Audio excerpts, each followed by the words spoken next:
할렐루야. 2025년 새해 우리 송구영신 예배 때 인사했지만 첫 주일 예배 함께한 교우들 주님의 이름으로 환영하면서 우리 주변에 있는 교우들과 다시 한번 인사할 텐데 복 많이 받으란 인사들은 많이 하셨을 것 같고, 진짜 복이 뭐겠습니까? 주님 만나는 복인 줄 믿습니다. 우리 옆에 있는 교우들과 주님 만나는 한 해 되시기 바랍니다. 이렇게 인사할까요? 주님 만나는 한 해 되시기를 바랍니다.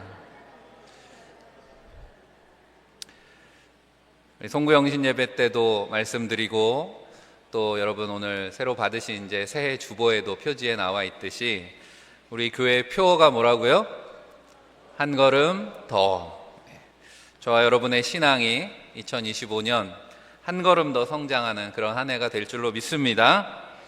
한 걸음 더라고 하는 건 주보에도 더의 방점이 찍혀 있는데, 새로운 도전을 향해서 열려 있는 표현이죠. 더. 날마다 말씀을 더 묵상하시고 더 기도하면서 여러분의 모든 삶의 영역, 섬기시는 사역, 가정, 일터, 모든 관계에 적용해 보시기를 바랍니다. 우리가 말씀을 대하는 자세도 더 새롭게 하자는 뜻에서 송구영신 예배 때도 그렇게 하고, 이제 주일마다 말씀을 봉독할 때 여러분들이 이제 일어서라는 말씀 안 해도 말씀을 봉독할 때는 일어서시기를 바랍니다.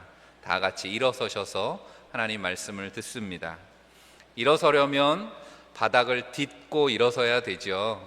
바닥이 발이 땅에 닿아 있으시겠지만 바닥에 발에 힘을 딛고 일어서는 거니까 말씀에 한 걸음 더 다가간다라는 그런 의미를 담아서 성경 봉독 끝에 우리 사회자가 이는 살아계신 하나님의 말씀입니다 고백하면 말씀을 받아서 하나님 감사합니다 하고 앉으시면 되겠습니다. 이렇게 하는 건 성경대로 해보는 겁니다.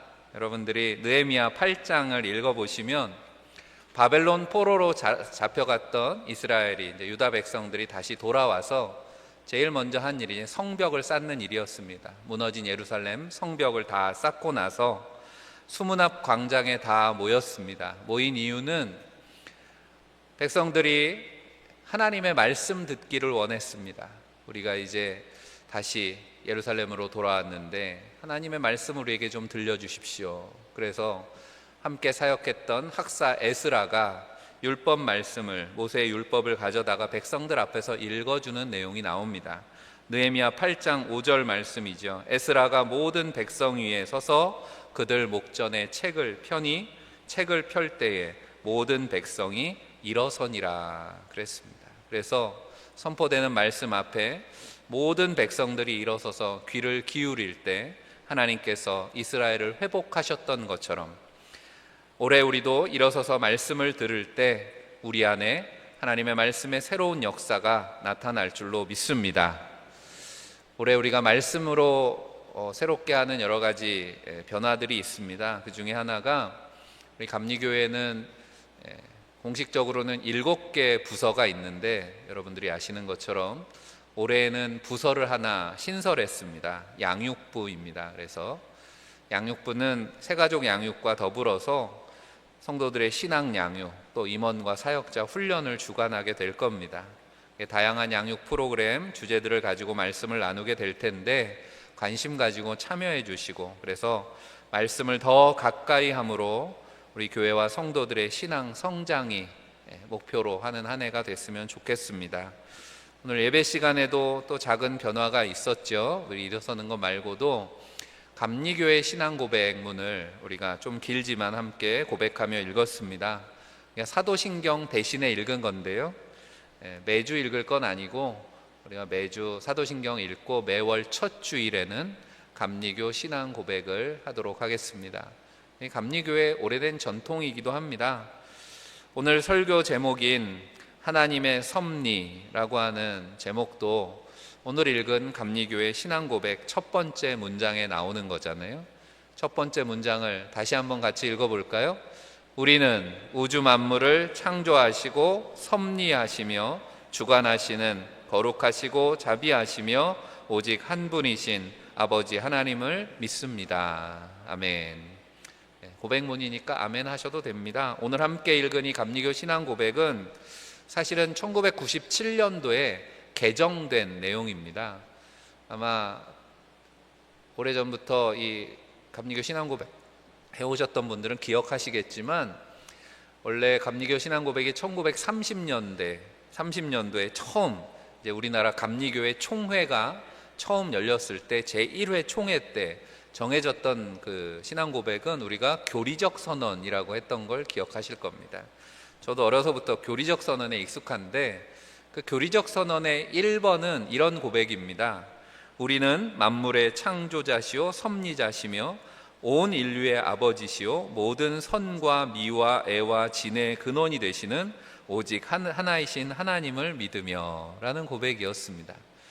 오늘 우리가 고백한 감리교 신앙 고백 개정판과는 조금 많이 다르죠. 1번이 제일 많이 다른 것 같아요. 왜냐하면 모든 선과 미와 애와 진의 근원 되시는 그런 고백이 들어있어서 오늘 읽은 문장과 느낌이 좀 다릅니다. 그런데 두 신앙 고백에 공통으로 담겨있는 내용이 있습니다. 그것은 창조자 하나님, 한 분이신 하나님, 그리고 오늘 말씀의 제목인 섭리하시는 하나님입니다.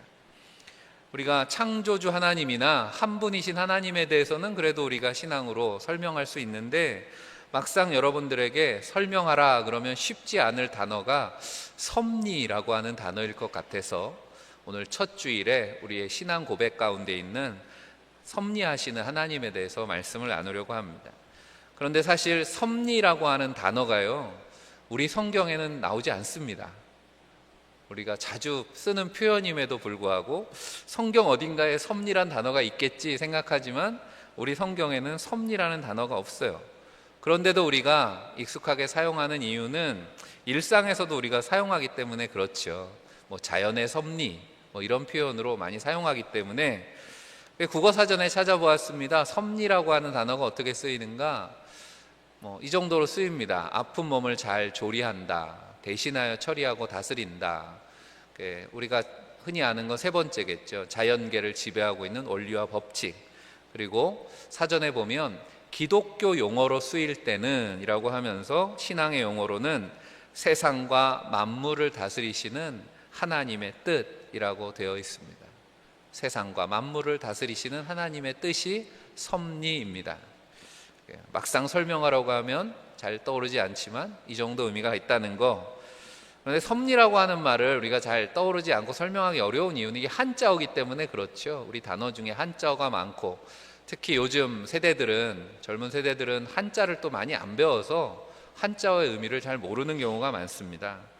설교를 준비하면서 저도 섭리라는 한자어 단어가 어떻게 썼던가 다시 한번 살펴보면서 다스릴 리자는 많이 봤는데 이 다스릴 섭자라는 거는 저도 낯설더라고요. 그래서 섭자를 한자로 좀 풀어서 설명해 드리려고 자막을 준비했습니다.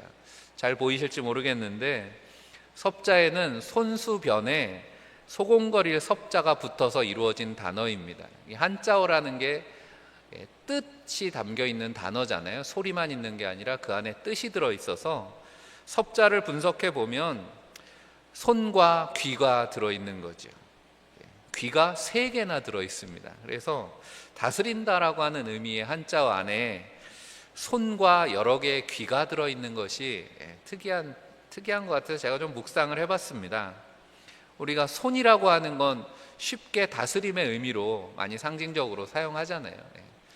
주권적인 그런 의미를 가지고 있는 것이 손인데, 그래서 하나님의 손이 함께 하신다라든지 우리가 성경 말씀 속에서도 주님의 의로운 손길로 우리를 돌보신다라든지 이런 표현들이 성경에 많이 나옵니다. 그런데 우리의 상상력을 자극하는 글자는 이 귀죠. 소곤거릴 섭이라고 하는 단어에 귀가 3개나 들어있는 귀자 3개로 이루어진 단어입니다. 우리가 성경에서 3개가 나올 때, 오늘 본문에도 이제 3 단어가 나오는 구절이 하나 있는데 3개가 나올 때는 제가 자주 말씀드립니다. 뭔가 중요하다는 거죠. 최상급이라 그랬습니다. 하나님의 다스리심은 듣지 못하시는 것이 없다라는 그런 의미로도 생각해 보았습니다. 우리가 3이라고 하는 숫자는 완전수잖아요. 삼위일체 하나님, 성부, 성자, 성령, 이것도 설명하기 어려운 교리이지만 어쨌든 하나님께서 우리를 세세하게 듣고 계신다. 우리가 좋은 리더는 백성들의 소리를 귀담아 듣는 리더지요. 공감과 소통하는 리더라고 말씀을 드리는데, 하나님께서는 피조물들 안에서 일어나는 모든 소리를 다 듣고 계시는 줄로 믿습니다. 특히 우리 안에 작은 신음에도 귀 기울이시고 하나님께서 우리를 다 들으신다라고 하는 건 하나님의 손길로 응답하신다라고 하는 의미도 담겨 있는 거겠죠. 그래서 우리가 하나님을 믿습니다라고 그렇게 고백할 때 우리는 그렇게 우리를 도우시고 우리의 모든 소리를 들으시고 우리에게 손을 언제나 베풀어 주시는 그런 섭리하신 하나님을 믿는 것입니다. 우리의 믿음이 그렇게 자연스럽게 하나님의 섭리에 대한 믿음이 되는 거죠. 오늘 읽은 말씀을 통해서 오늘 우리가 함께 고백한 신앙 가운데 하나님의 섭리에 대한 믿음의 한 걸음 더 가까이 나아가는 그런 시간이 되기를 간절히 바랍니다. 우리가 첫 번째로 하나님의 섭리를 믿는다라고 하는 것은 두려움에 대한 분별력을 가지는 겁니다. 그래서 오늘 말씀에 두려워하지 말고 또 두려워하라 라는 말씀이 나옵니다. 두려워하는 일이 그렇다는 거죠. 뭘 두려워하고 뭘 두려워하지 말아야 되는가? 하나님의 섭리를 믿는다면 이것을 분별해야 된다는 거죠. 4절 말씀에 주님 말씀하십니다. 내가 내 친구 너희에게 말하노니 몸을 죽이고 그 후에는 능히 더 못하는 자들을 두려워하지 말라 말씀합니다. 우리가 두려워하지 말아야 될 것이 있다는 거죠. 하나님이 우리를 다스리신다, 하나님의 섭리를 믿는다면 한마디로 사람을, 세상을 두려워하지 말라는 말씀입니다. 오늘 이 말씀의 배경이 되는 내용을 여러분들이 성경을 조금 위로 올라가서 읽어보시면 1절에 이런 말씀이 있습니다. 그동안에 물이 수만 명이 모여 서로 밟힐 만큼 되었더니, 무슨 말이냐면 예수님이 가시는 곳에 수많은 무리들이 따라왔다라고 하는 거죠. 예수님이 말씀을 전하시고 기적을 행하시고 하니 금방 사람들이 모여든 겁니다. 예수님의 말씀과 행하시는 기적에 놀라서 모여든 사람들도 많았지만 그 모인 무리들 중에는 사실 예수님의 적들도 많았습니다. 바로 앞에 나오는 11장 마지막 말씀을 보시면 11장 53절 54절에 서기관과 바리새인들이 거세게 달려들어 노리고 있더라 라는 말씀이 나옵니다. 이 거세게 달려들었다는 표현을 새 번역에는 앙심을 품고서 이렇게 표현하고 있습니다. 그러니까 뭔가 그리스도에게, 예수님께 해를 가하기 위해서 그런 목적을 가지고 노리고 있었다라고 하는 거죠. 주님의 공생의 3년을 우리가 말씀을 통해서 살펴보면 평탄한 시간이 아니었습니다. 언제나 주님이 가시는 길에는 위험이 도사리고 있었던 것을 우리가 알고 있습니다. 왜 아니겠습니까? 주님의 능력 있는 말씀과 행하시는 기적을 보기 위해서 사람들이 모여들었지만 사실 예수님의 목적은, 이 땅에 오신 주님의 공생의 목표는 사람들을 고치고 그들에게 좋은 교훈의 말씀을 전하는 게 끝이 아니었죠. 예수님의 목적이 어디에 있습니까? 이 세상에 죄로 물든 세상을 구원하시기 위해서 십자가에 죽으시는 것이 주님의 목적이었다라고 하는 겁니다. 주님이 가시는 길은 십자가의 길, 고난의 길이었기 때문에, 그리고 그 길은 세상을 지배하려고 노리고 있는 악한 세력들과의 영적인 싸움이었기 때문에 주님의 가시는 길은 험한 길이었다라고 하는 거죠. 오늘 그리스도인 우리들을 향해서도 그리스도인의 정체성에 대해서 말씀할 때 우리는 영적인 싸움터에 있는 사람들입니다. 에베소서 6장 12절 말씀이죠. 우리의 씨름은 혈과 육에 대한 것이 아니요 정사와 권세와 이 어둠의 세상 주관자들과 하늘에 있는 악의 영들에게 대함이라. 아멘. 우리 2025년 새해를 들뜨고 기쁜 마음으로 시작하지만 여전히 우리 앞에는 영적인 싸움이 놓여 있습니다. 영적인 싸움이라는 표현만으로도 우리는 두렵죠. 왜 그렇습니까? 우리는 항상 보이지 않는 세계, 또 미래, 우리 능력의 밖이라고 생각하면 우리는 두려워하게 됩니다. 우리는 잘 알지 못하는 것이 늘 두렵습니다. 하지만 오늘 주님은 분명히 말씀하셨습니다. 사람도 세상도 두려워하지 말라. 왜냐하면 하나님의 섭리는 우리를 언제나 구원으로 인도하시기 때문입니다. 믿으시기를 바랍니다. 예수님께서 요한복음 16장 33절에 이것을 너희에게 이르는 것은 너희로 내 안에서 평안을 누리게 하려 함이라 말씀하셨습니다. 세상에서는 너희가 환난을 당하나 담대하라, 내가 세상을 이기었노라. 우리가 주님과 함께하는 걸음이라면 두려워할 이유가 없는 것이 주님께서 이미 승리하셨다라고 하는 거죠. 여전히 우리 앞에는 고난과 환난이 있겠지만 주님을 믿는다면, 우리와 함께 하신 주님의 손길, 우리에게 귀 기울이시는 주님의 우리가 섭리를 기억한다면 두려워할 이유가 없다는 거죠. 예수 이름의 권세 앞에 사탄은 이미 무릎을 꿇었다는 것입니다. 하지만 맹수같이 으르렁거린다고 성경은 말씀하죠. 우리를 두렵게 하려고 사탄은 마치 자신이 권세를 가진 것처럼 으르렁거리고 우리를 속인다는 겁니다. 하지만 이미 사슬에 묶인 맹수가 두려울 이유가 뭐가 있겠습니까? 야고보서 4장 7절에 그런즉 너희는 하나님께 복종할지어다, 마귀를 대적하라, 그리하면 너희를 피하리라 분명히 말씀하셨습니다. 우리가 복종할 것은 하나님의 권세입니다. 마귀는 대적하면 도망가는 줄 믿습니다. 예수 그리스도 이름으로 명령하면 예수 이름에 승리가 있기 때문에 마귀는 꼼짝 못한다는 거죠. 예수 그리스도의 십자가 보혈의 능력 아래 죄와 사망의 권세는 모두 패한 줄 믿습니다. 그러므로 하나님의 섭리 안에 있는 사랑하는 성도 여러분, 우리가 두려워할 분은 하나님 한 분뿐인 줄 믿습니다. 그 말씀이 5절에 나와 있습니다. 5절 말씀, 두려워한다라는 말 표현이 3번 나온다 그랬죠. 같이 한 목소리로 읽어보겠습니다.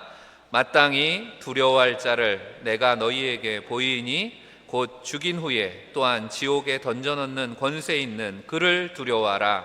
내가 참으로 너희에게 이르노니 그를 두려워하라. 아멘.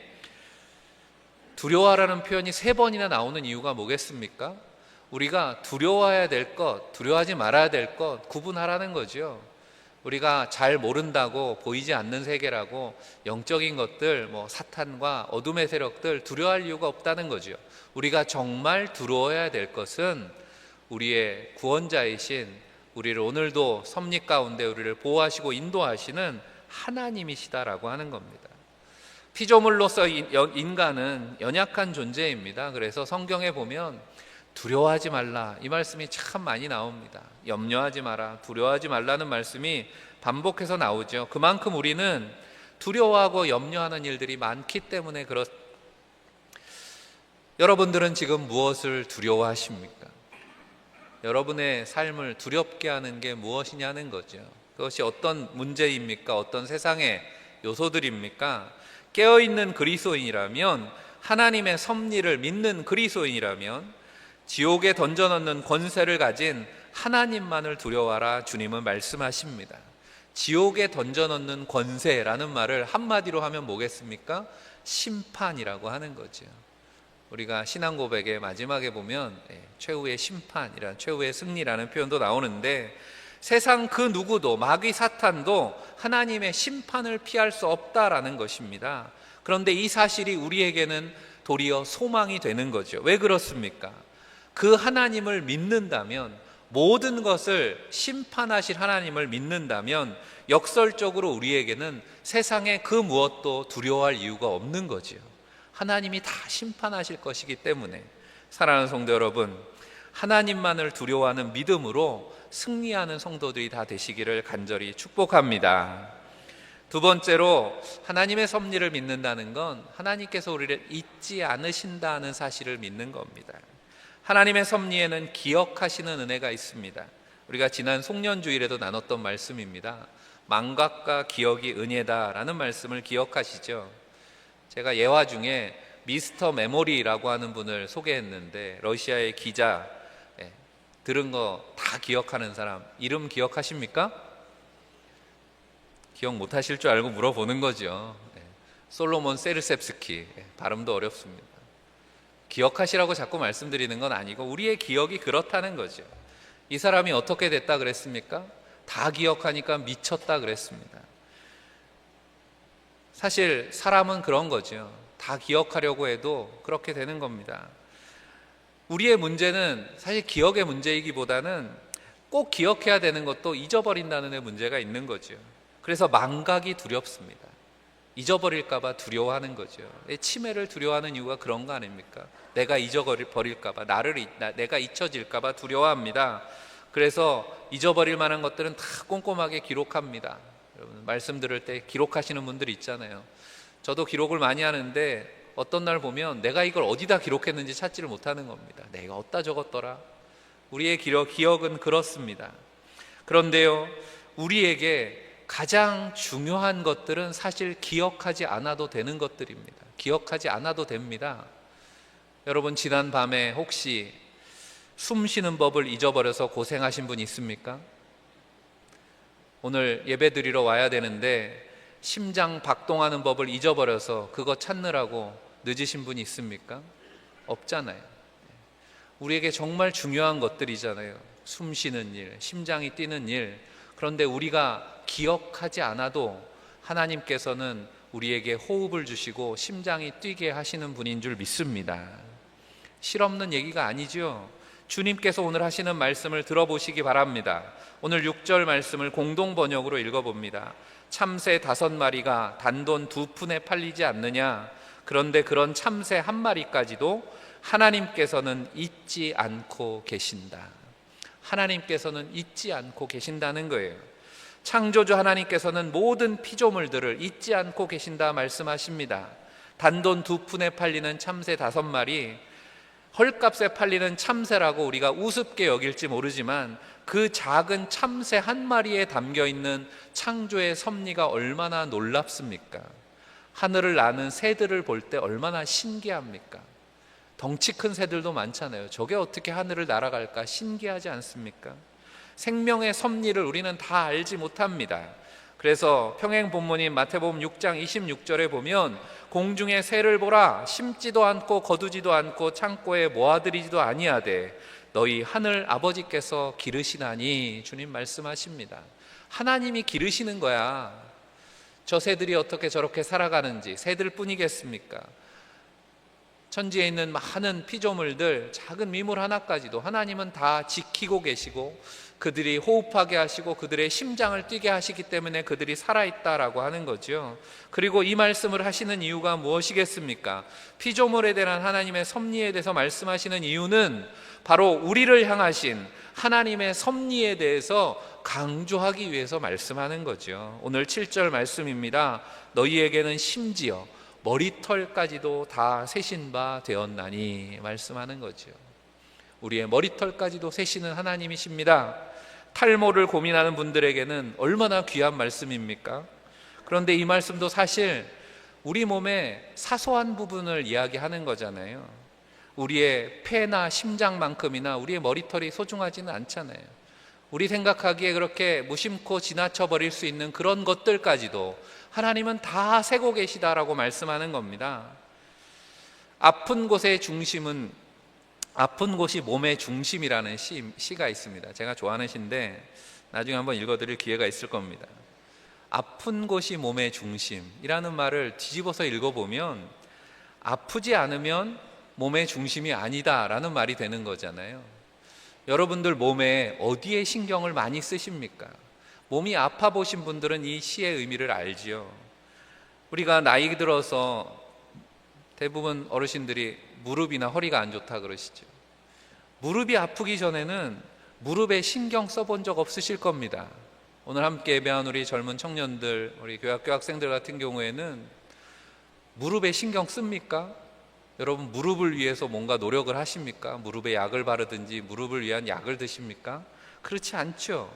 아프고 나서야 병원도 찾고 약도 먹고, 그리고 교회 오면 목사님 기도해 주세요, 안수도 받고 그러시는 거 아닙니까? 하지만 우리를 지으신 하나님께서는 어려서부터 지금까지, 아니요, 우리가 태어나면서부터 지금까지 내 무릎에 관심을 가지고 계신 줄 믿습니다.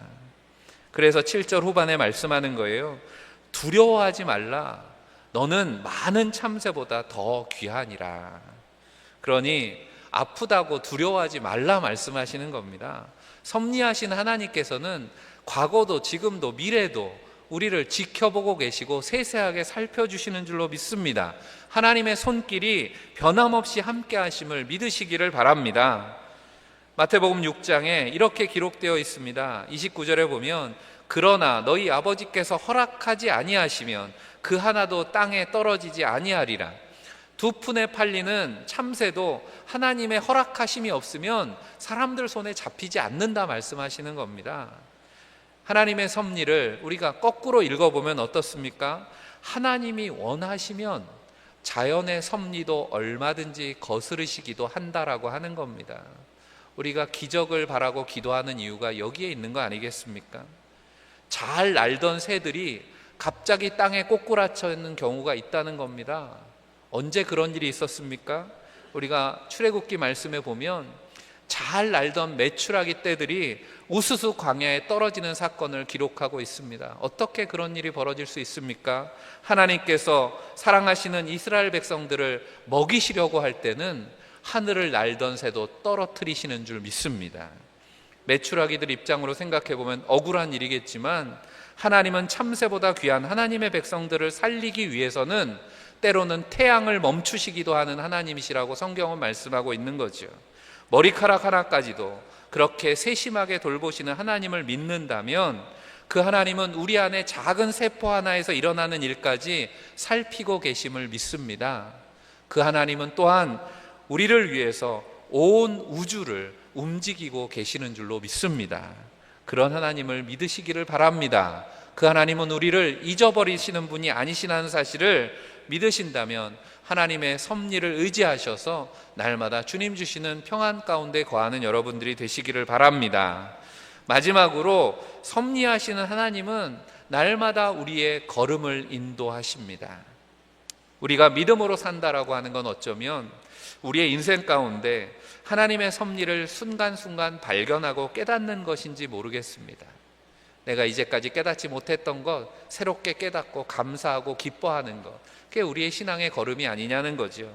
매일 우리 곁에서 세심한 손길로 돌보시고 우리의 작은 탄식도 듣고 계시는 하나님을 의식하면서 사시기를 바랍니다.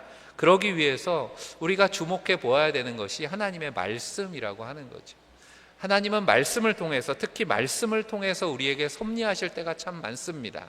말씀을 통해서 하나님의 계획을 보여주시기도 하고, 말씀을 통해서 우리를 위로하시기도 하고, 말씀을 통해서 우리를 경계하시기도 한다는 거죠. 하나님의 그러한 섭리에 대한 말씀들이 성경에 많죠. 여러분들이 잘 아시는 말씀 중에 하나가 잠언 16장 9절 같은 말씀입니다. 같이 한번 읽어볼까요? 사람이 마음으로 자기의 길을 계획할지라도 그의 걸음을 인도하시는 이는 여호와이시니라. 아멘. 예레미야 10장 23절에 보면 제가 공동 번역으로 읽어드릴 텐데 선지자가 이렇게 고백합니다. 야훼께서도 아시다시피 사람이 산다는 것이 제 마음대로 됩니까? 사람이 한 발짝인들 제 힘으로 내디딜 수 있습니까? 올해 우리의 교회 표어가 한 걸음 더라고 했지만 예레미야의 고백대로라면 우리 마음대로 한 걸음 갈 수 없습니다. 올해 우리 교회 표어를 정하려고 지난해 이렇게 기도하면서 마음으로 정했던 표어는 사실은 한 걸음 더는 한 걸음 더인데 영어로는 one step forward였습니다. 올해 표어가 one step more라 그랬잖아요. 한 걸음 앞으로 이렇게 사실은 생각을 하고 있었는데 기도하는 중에 마음을 바꿔주셨습니다. 기도는 그런 거예요. 내가 정하고 기도해도 하나님이 바꿔주십니다. forward보다는 more가 낫겠다. 좀 더 열려있는 그런 표어가 되기를 원했습니다. 그 말이 그 말이지만 앞으로보다는 더라고 하면 더 포괄적인 의미를 담을 수 있을 것 같아서, 그런데 이거 제가 정한 줄 알았더니 이 한 단어를 정하는 일도 그냥 정해지는 게 아니구나 라는 경험을 제가 했습니다. 그 이야기를 좀 마지막으로 나누고 말씀을 마치려고 하는데, 연말이 되면 새해를 맞이하는 기대도 많지만 솔직히 여러분들도 마찬가지시겠지만 교회도 연말 연초가 제일 바쁩니다. 12월 1월이 참 바쁜 달이에요. 대림절부터 1월 달까지 새해 결산도 하고 예산도 준비해야 되고 새해를 준비하고, 올해 같은 경우는 우리 장로님도 기도하셨지만 우리 장로님들 사역도 새롭게 다 바꿨습니다. 그동안 맡으셨던 사역들에서 새로운 사역들로 배치가 되고, 또 저 같은 경우에는 작년에 부임 첫 해를 지나면서 나름대로 뭔가 시작하려고 했다가 미진했던 부분들, 아니면 벌려놓았던 일들 중에 아직 정비가 필요한 부분들, 그런 것들 챙기는 일들에 분주하게 지냅니다. 그리고 우리가 흔히 허니문 기간이라 그러잖아요. 새로 부임하고 처음에는 그저 다 좋게 봐주시는 거죠. 열심히 하시라고 하고 격려해 주시고 하시지만 이제 조금 익숙해지고 나니까 이제 좀 편해지셨는지 이런저런 이야기들을 하십니다. 이렇게 했으면 좋겠어요, 저렇게 했으면 좋겠어요. 그런데 서로 의견이 반대쪽 의견들을 얘기하시면 그거 조율하느라고 또 바쁜 그런 시기를 보냅니다. 그렇게 송구영신 예배를 제가 맞이했다는 말씀을 드리는 거예요. 그렇게 맞이한 송구영신 예배, 성찬 예식을 하다가 제가 큰 실수를 했습니다. 우리 찬양대원들이 아마 제일 눈에서 보셨을 텐데 앞에 계신 분들은 앞에 성찬 상이 있어서 못 보셨을 것이고, 제가 포도주를 쏟았잖아요. 바닥에 포도주가 쏟아지는 걸 보고 물론 별일 아닌 척 넘어갔지만 왜 저라고 놀라지 않았겠습니까? 지금까지 성찬식을 하면서 포도주를 쏟아본 적은 한 번도 없기 때문에. 그리고 실수를 하고 나니까 말도 버벅거리게 되고 마음도 무거웠습니다. 그렇게 어떻게 성찬식을 치렀는지, 정신없이 성찬을 치르고 나서 마지막 순서가 뭐였어요? 도유하고 나서 우리가 올해 송구영신, 작년 송구영신 때 새롭게 한 것이, 여러분들 말씀 카드를 하나씩 받으셨을 겁니다. 가져오셨어요? 네, 저도 말씀 카드를 받았는데 제가 받은 말씀 카드를 보여드립니다. 이게 제가 받은 말씀 카드예요. 말씀이 잘 안 보이실 것 같아서 자막으로도 준비해 달라 그랬습니다. 시편 71편 14절에서 15절 말씀입니다. 나는 항상 소망을 품고 주를 더욱더욱 찬송하리이다. 내가 측량할 수 없는 주의 공의와 구원을 내 입으로 종일 전하리이다. 담임 목사한테 어울리는 말씀 같지 않습니까? 제가 주목해 본 것은 더욱이라는 단어입니다. 영어로 하면 어떻게 될 것 같아요? 더욱. 영어로는 more and more입니다. 영어 성경에 more and more라고 되어 있어요. 하나님께서 여기까지 신경을 쓰시는구나 생각해 보았습니다. 머리털어까지 세시는 하나님, 제 나름대로는 more라고 계획을 세웠는데 하나님께서는 more를 하나 더해 주셔서 more and more로 응답해 주시는 것 같아서 연초부터 실수한 그런 마음의 무거움이 한결 가벼워졌습니다. 그래서 제가 받은 카드이지만 오늘 우리 교회에 주시는 하나님의 말씀이라고 나누고 싶었습니다. 송구영신 때도 그런 말씀 드렸지요. 여러분이 받으신 말씀 하나하나가 모여서 우리 교회 하나님의 말씀의 풍성함으로 역사하게 되실 줄 믿습니다. 그래서 한번 이 말씀, 우리 교회에 주시는 말씀이라고 생각하고 한 목소리로 읽고 말씀을 마치겠습니다. 나는 항상 소망을 품고 주를 더욱 찬송하리이다. 내가 측량할 수 없는 주의 공의와 구원을 내 입으로 종일 전하리이다. 아멘. 사랑하는 성도 여러분, 항상 소망을 품고 주를 더욱 찬송하는 한 해 되시기를 바랍니다. 그렇게 우리를 돌보시고 다스리시는 하나님의 섭리를 말씀에서처럼 우리는 다 측량할 수 없습니다. 하나님이 우리의 걸음을 어떻게 인도하실지 우리는 알 수 없습니다. 하지만 하나님은 우리를 결코 잊지 않으신다는 사실을 기억하시기 바랍니다. 우리를 구원의 길, 생명의 길로 인도하시는 하나님의 구원을 날마다 믿음으로 고백하고, 그래서 악한 영과 싸워 승리하는 복된 한 해 살아가는 성도들 되시기를 주님의 이름으로 간절히 축원합니다. 기도하겠습니다. 언제나 우리보다 한 걸음 앞서가시는 하나님의 은혜와 사랑을 감사합니다.